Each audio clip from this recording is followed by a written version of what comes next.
সংযুক্ত আরব আমিরাত জানিয়েছে, মধ্যপ্রাচ্যে চলমান উত্তেজনার মধ্যে ১৭ মে একটি পরিচয়হীন ড্রোন দেশটির একমাত্র পারমাণবিক বিদ্যুৎ কেন্দ্রের এলাকায় আঘাত হেনেছে। গত সপ্তাহে সংবাদ মাধ্যম ওয়াল স্ট্রিট জার্নাল একটি প্রতিবেদন প্রকাশ করে, যেখানে বলা হয়েছে চলমান সংঘাতের সময় সংযুক্ত আরব আমিরাত ইরানের বিরুদ্ধে গোপন হামলা চালিয়েছিল। আমিরাতের প্রতিরক্ষা মন্ত্রণালয়ের দেয়া তথ্য অনুযায়ী ৩টি ড্রোন পশ্চিম সীমান্ত অঞ্চল দিয়ে দেশে প্রবেশ করে।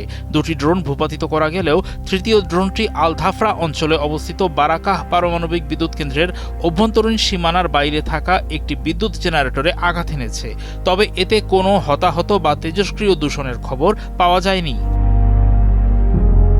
আমিরাতি কর্তৃপক্ষ সরাসরি ইরানকে অভিযুক্ত করা থেকে বিরত থাকলেও দেশটির পররাষ্ট্র মন্ত্রণালয় এই উস্কানিমূলক সন্ত্রাসী হামলার তীব্র নিন্দা জানিয়েছে।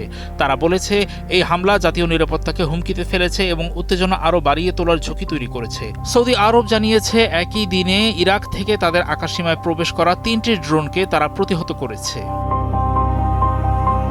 যুক্তরাষ্ট্র ও ইরানের মধ্যে শান্তি আলোচনা স্থবির হয়ে পড়ায় আঞ্চলিক উত্তেজনা এখন তুঙ্গে রয়েছে। উভয় পক্ষই একে অপরের বিরুদ্ধে গ্রহণযোগ্য নয় এমন দাবি তোলার অভিযোগ করছে।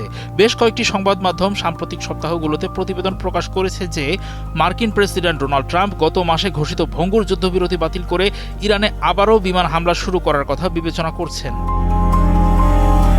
২৮ ফেব্রুয়ারি ইরানের বিরুদ্ধে শুরু হওয়া যুক্তরাষ্ট্র ও ইসরায়েলের বোমাবর্ষণ অভিযানের সময় মার্কিন সামরিক ঘাঁটি পরিচালনাকারী উপসাগরীয় দেশগুলো ওই হামলায় সহযোগিতা করেছে বলে অভিযোগ করেছে ইরান। গত সপ্তাহে নয়াদিল্লিতে ব্রিক্স সম্মেলনের ফাঁকে ইরানের পররাষ্ট্রমন্ত্রী আব্বাস আরাকচি সাংবাদিকদের বলেন, সত্য এটাই যে সংযুক্ত আরব আমিরাত সরাসরি ইরানের বিরুদ্ধে আগ্রাসনে জড়িত ছিল। যখন হামলা শুরু হয়েছিল তখন তারা একটি নিন্দা প্রস্তাব পর্যন্ত জানায়নি বলে ক্ষোভ প্রকাশ করেন আরাকচি।